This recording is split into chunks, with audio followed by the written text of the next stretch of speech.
Greens one and all, how's everyone doing? I hope very well. I'm some of you might recognize this place. I'm at the park here. Weather was looking a little sketch this weekend, so I'm just at that covered picnic area.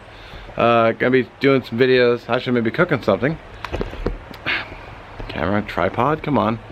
One of my viewers, Minivan Man, sent me a link for chili mac and cheese.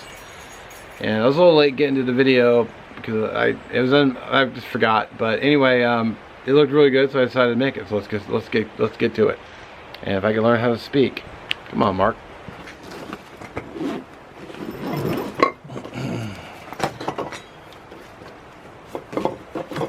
Some of you might recognize my skillet.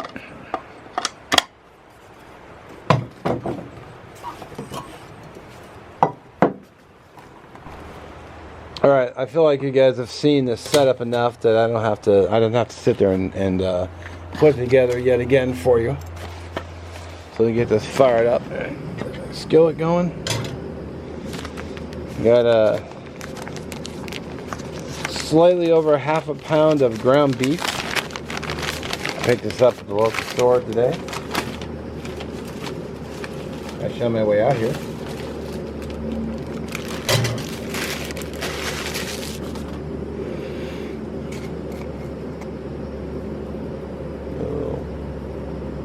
A little salt, but not too much salt.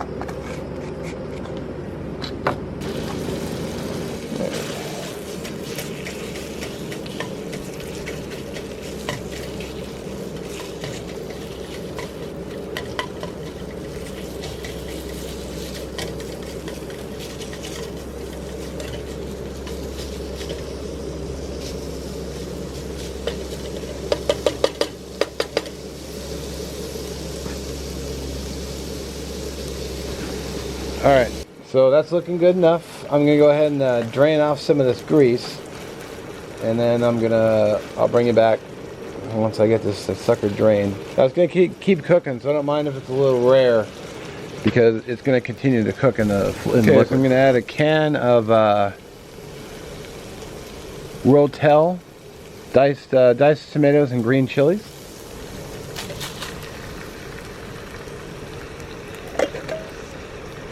Get that in there. This is seasonings. It's a teaspoon of chili pepper, cumin,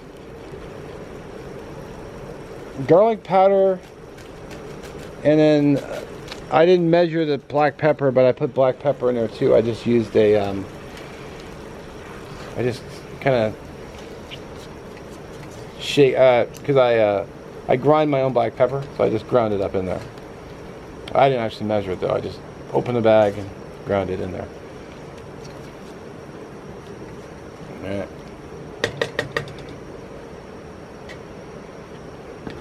And now I'm going to add, I just have a can here of beef flavored broth. I think almost the whole can.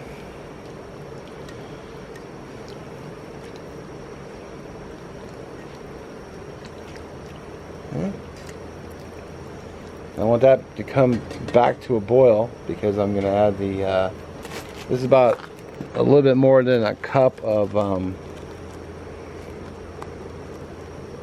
elbow macaroni. Because otherwise it wouldn't be chili mac without the macaroni. I don't know if you can see that, but right here is just starting to bubble. So let me go ahead and throw my macaroni in. I also turned up the heat a little bit because I was getting impatient. That's stirred in.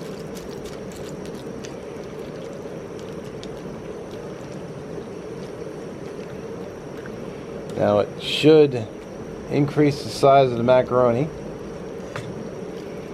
obviously. Plus, you know, it should cook off some of the liquid, so it should thicken up as it cooks. And hopefully I got enough seasoning in there. If not, well, whoops. I got a little bit more salt I can add in there though. If I have to, I can do the salt to taste. So if you're wondering if I use some special like fancy bushcraft trick to open the cans, or maybe a P38, no, I use a can opener from home.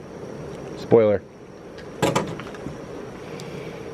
just want to make sure you stir this too, because the burner is right there, so you're only getting heat in the center. So you just want to make sure you don't have to stand here and constantly stir it, but I would stir it occasionally, which means just every now and then, so you get a nice even cook.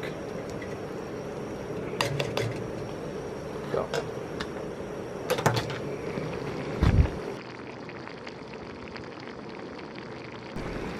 All right, she seems to be coming along just nicely.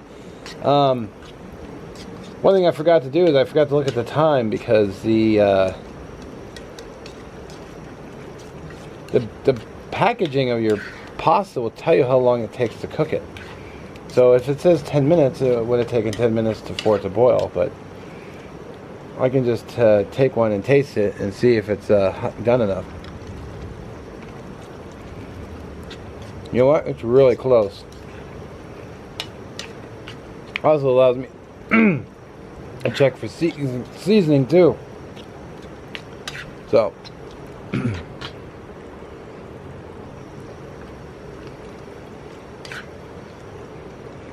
Yeah, we're like minutes away from being done. Alright. I'm going to go ahead and kill the... a little too much liquid in here, but you know what? I'm not even going to sweat it, because I'm going to go ahead and call it done. And kill the... Oh, pasta's fully cooked. Go ahead and kill the heat. Now the last, almost last ingredient. That is, wouldn't be chili mac and cheese without the cheese. This is just sharp cheddar cheese I have in my home, because I like cheese on my scrambled eggs in the morning. I think I should have grabbed more too.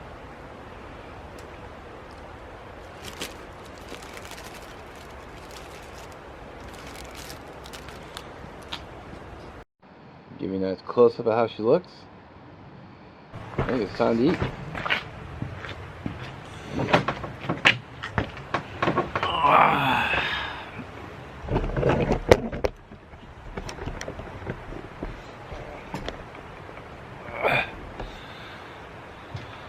Alrighty. So, no meal is complete without Texas Pete. Gotta add a little hot sauce. This is the hotter Texas Pete, which is pretty good. At least I sure like it. Give this a taste. The chilies and the green chilies and the tomatoes, you know, they leave a... You definitely notice them. At least I did.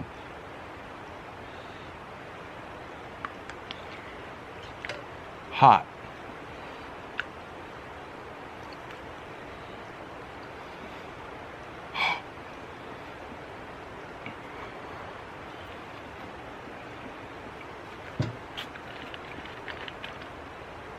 Holy shit.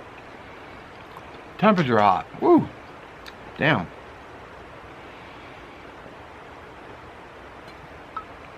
I'm gonna let that cool down. Daggum. Alright, tell you what, I'm really digging this. I just been slowly eating away, and it finally cooled down enough so it's not burning my mouth. But it's quite tasty.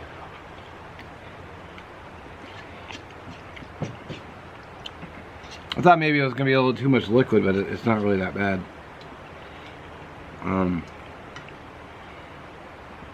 I will say though, I think the rotel with the green chilies and the tomatoes really kicked it up the spice, because all I can really taste out of this is the spicy.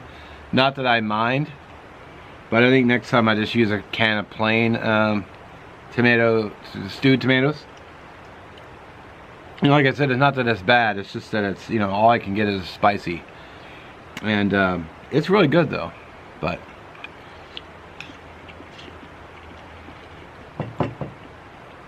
if you don't like spicy, I would get the regular stewed tomatoes. So,